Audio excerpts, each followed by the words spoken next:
পরিবর্তন দরকার। কারণ আমরা যারা পশ্চিমবাংলায় বসবাস করি কখনো বঙ্কিমচন্দ্রের সারা ভারতবর্ষ সম্পর্কে ঐতিহাসিক বিশ্লেষণ করিনি। আমরা এতদিন পর 150 বছর পর চর্চা করছি কেন। আমি ভীষণই খুশি যে সনাতনী সাংসদের এরকম একটি সংবর্ধনা সবাই আমাকে ইনভাইট করেছে এবং আমি এসছি এবং এতগুলো মানুষের সাথে জুড়তে পেরে আমার ভালোই লাগছে। তোমার দ্বিতীয় প্রশ্নটাই আসছি, ইন্ডাস্ট্রির কি ভালো হবে। ইন্ডাস্ট্রির একটা তৈরি হয় হচ্ছে মানুষের মাধ্যমে, আর মানুষ তৈরি করে যেমন সংগঠন, মানুষ তৈরি করে রাজনীতি এবং মানুষ তৈরি করে ইন্ডাস্ট্রি। এই মানুষরা কি, ইন্ডাস্ট্রির মানুষরা কি এতদিন ভালো ছিল আদেও, এটা একটা প্রশ্ন। যদি ভালো থাকে তাহলে সারা রাজ্যের যে এই পরিবর্তনটা, এই ফ্যাসিস্ট সরকারকে যে ফেলে দেওয়ার পরিবর্তনটা, এইটা ঘটতো না। ইন্ডাস্ট্রির পরিবর্তনের প্রশ্নে যদি আসি, এই যে ফেডারেশন এবং বিশ্বাস ব্রাদার্সের যে বাড়াবাড়ি, সেইগুলো ভেঙে দিয়ে এখন একটা নতুন বিষয় মানুষ এবং টেকনিশিয়ানরা যাতে মন খুলে কাজ করতে পারে তার ব্যবস্থাপনা তৈরি করা হবে এই সরকারের হাত ধরে, এটা আমার বিশ্বাস।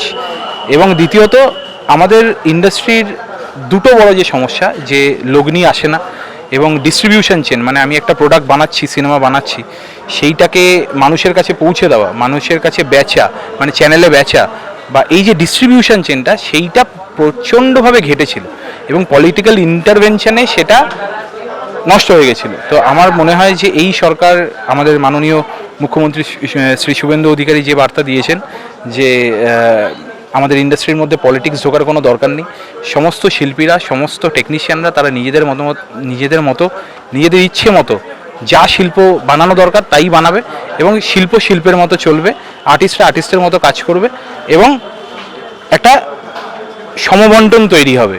এবং তার থেকেই বোঝা যায় যে এরকম যদি সমবন্টন আমরা তৈরি করতে পারি ইন্ডাস্ট্রির মধ্যে, তাহলে প্রচুর মানুষ আসবে, প্রচুর ব্যবসা আসবে, নতুন হলস তৈরি হবে, নতুন লগ্নি আসবে এবং ইকোনমিক্যালি আমাদের ইন্ডাস্ট্রি ডেভেলপ করবে।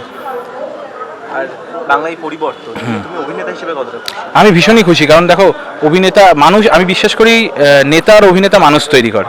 তো আজকে আমি অভিনেতা হয়েছি মানুষের ভালোবাসায়, আমার বেশ কিছু কাজ মানুষের ভালো লেগেছে, সেখান থেকে আরেকটা কাজ পেয়েছি, সেখান থেকে আরেকটা কাজ পেয়েছি, এইভাবেই আমি অভিনেতা হয়েছি।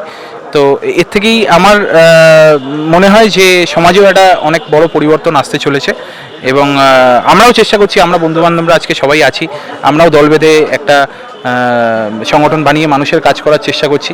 সেখানে বিভিন্ন স্তরের মানুষেরা থাকবে, শিল্পী থাকবে, ডাক্তার থাকবে, উকিল থাকবে, বিউরোক্রেটস থাকবে, আমার অভিনেতা বন্ধুবান্ধবরা থাকবে, ডিরেক্টর থাকবে, রাইটার থাকবে, সবাই থাকবে।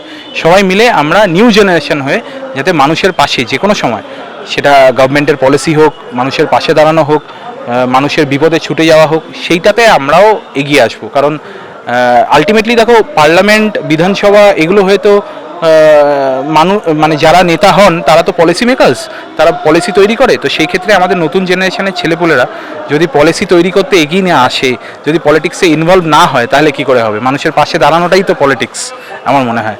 তো সেই জন্য আমরাও এক জায়গায় হচ্ছি, একটা ছাতার তলায় আসার চেষ্টা করছি যাতে মানুষের পাশে দাঁড়াতে পারি। আমরা অনেকগুলো কাজ করেছি, আমরা সেই কাজ হয়তো গুছিয়ে করতে পারিনি, বিচ্ছিন্নভাবে করেছি, কিন্তু এখন সময় আছে সংগঠিত হওয়ার। নিউ জেনারেশনের কাছে আমরা কেন গীতা তুলে দিচ্ছি না? সারা পৃথিবীতে, অস্ট্রেলিয়ার ইউনিভার্সিটিতে আমাদের গীতা পড়ানো হচ্ছে। এই শ্লোকগুলো 18টা অধ্যায় ভাগ করা হয়েছে।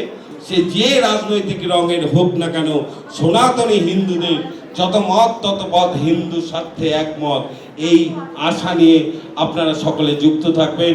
এই সংগঠনের প্রতিষ্ঠাতা সভাপতি হিসাবে আপনাদের কাছে আহ্বান রাখছি। এই সনাতনী সংগঠনের সাথে যুক্ত হতে পারে খুবই ভালো লাগছে। ধন্যবাদ বাবাকে এবং রতন বাবুকে আমাকে ইনভাইট করার জন্য এখানে।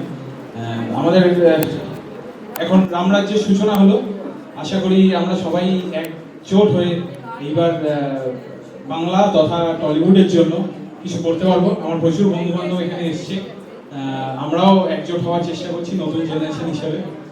সবাই আশীর্বাদ করবেন, সবাই ভালো থাকবেন এবং সবাইকে ভালো রাখবেন। আজকের প্রোগ্রামটা আমাদের সনাতনীদের প্রোগ্রাম। আমরা বেশ কয়েক বছর আগে এই পশ্চিমবাংলা মানে ধর্মনিরপেক্ষ, হাতে ধরিয়ে দেওয়া হতো দুনিয়া কাঁপানো 10 দিন, ম্যাক্সিম গোর্কির মা, হোসে মাইতির কবিতা, কমিউনিস্ট ইস্তেহার। কখনো আমাদের হাতে গীতা, রামায়ণ, মহাভারত, উপনিষদ, আমাদের ইতিহাসে সমুদ্রগুপ্তের অখণ্ড ভারতের কথা কখনো বলা হয়নি। তো সুতরাং আমরা যে সারা ভারতবর্ষ যে একটা সনাতনী ব্যবস্থা, যে সিন্ধু সভ্যতা থেকে হিন্দু হয়ে গেলাম, কিন্তু এই সনাতনীটা তো আজকের না, অনেক।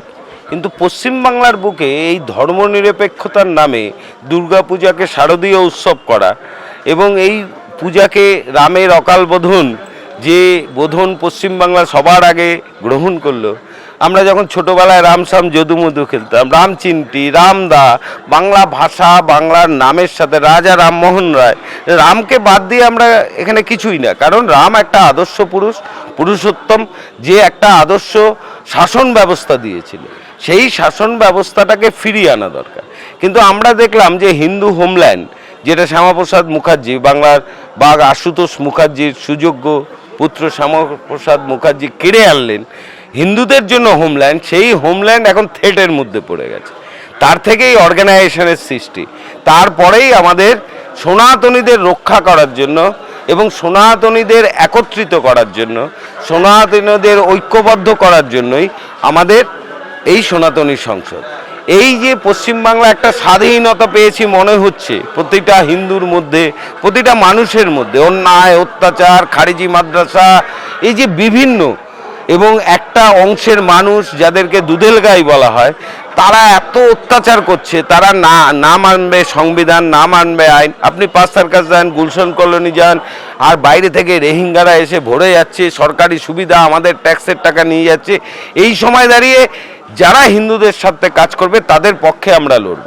আমরা পশ্চিমবাংলার বিভিন্ন প্রান্তে সনাতনী সংসদের সদস্যরা বাড়ি বাড়ি, মন্দিরে মন্দিরে, মানুষের কাছে এবং এসআইআরের সুযোগে বিএলও দের নিরাপত্তা রক্ষার খাতিরে আমরা প্রথম সুপ্রিম কোর্টে কেস করি, যে কেসে রাজ্য সরকার জড়িত হয়, এবং প্রাক্তন মুখ্যমন্ত্রীকেও হাজির করিয়ে দিই আমরা। তো সুতরাং এই যে প্রক্রিয়াগুলো আমরা করেছি তা আমরা প্রকাশ্যে আনিনি কোনোদিন। এই প্রকাশ্যে যে সনাতনী মানুষগুলো, সনাতনী সংসদের সদস্যরা কাজ করেছে, তাদের আছে একটা আনন্দের দিন। তার জন্য আজকে আমরা এখানে উপস্থিত হয়েছি। বাংলায় পরিবর্তন নিয়ে কতটা খুশি?